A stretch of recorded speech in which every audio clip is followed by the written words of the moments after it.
Hi everyone, I did cerebral palsy. The definition that I found online was that it was a disorder that affects movement, muscle tone, and posture.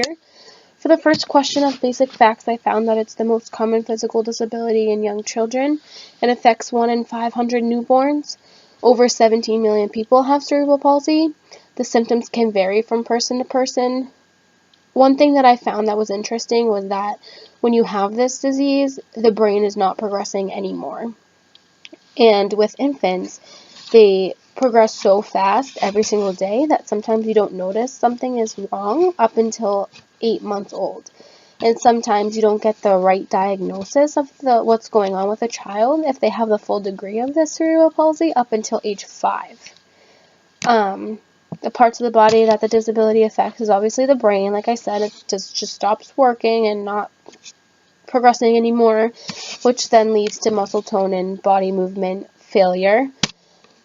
Since muscle tone and body movement are not working, you have trouble talking, eating, moving. You have spinal and hip abnormalities, which leads to not being able to walk. Saliva loss, which leads to drooling. Hearing and vision impairments and intellectual disabilities. And your bladder control can be lost, and you have a hard time sleeping. Some challenges that you want to overcome while you have cerebral palsy is that you really want your independence as a person in general.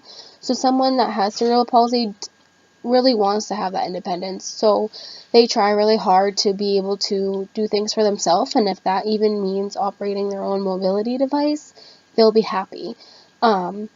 One thing, even to do that, it's hard because of the lack of muscle control, so physical therapy comes into play.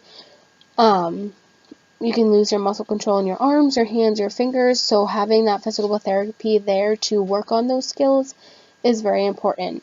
Also, exercising is a challenge in their everyday life, as well as even building relationships. So being that person helping someone with cerebral palsy is crucial, and letting them know that they mean something to you.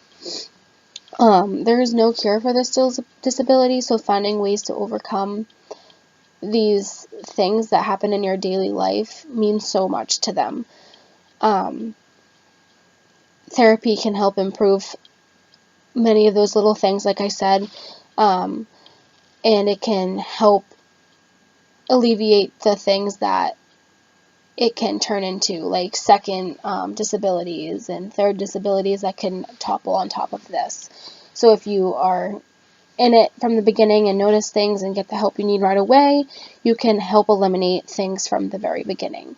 The support question, like I said, therapy, speech therapy, physical therapy, whatever it is that they may need, rehabilitation centers.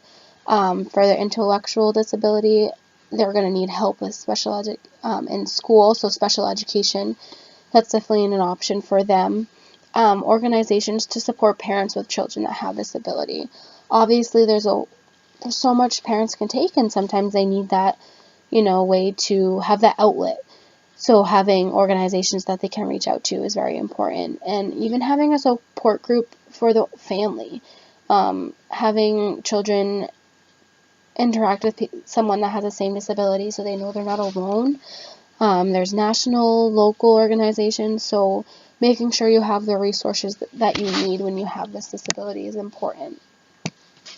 One thing that I learned is how many people are affected by cerebral palsy. This is something new. I picked up this topic to find more information about it because I don't know anything about disabilities. So I can't believe 17 million people are affected. And how long it takes to be diagnosed. I feel like if the brain just stops progressing, I feel like there'd be so many signs, and I guess that's not the case right away.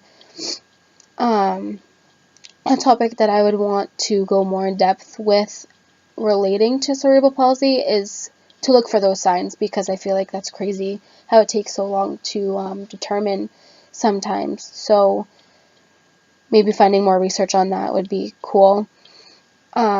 And also how to support a child with a disability like this. I've never, like I said, worked with anyone that had a disability, so finding support for me to help them is something that I would need to do more research on, and definitely would like to know, you know, because you never know when that issue may arise with a child. So the sooner the better before, you know, needing to know it right away. So yeah, thank you guys for listening.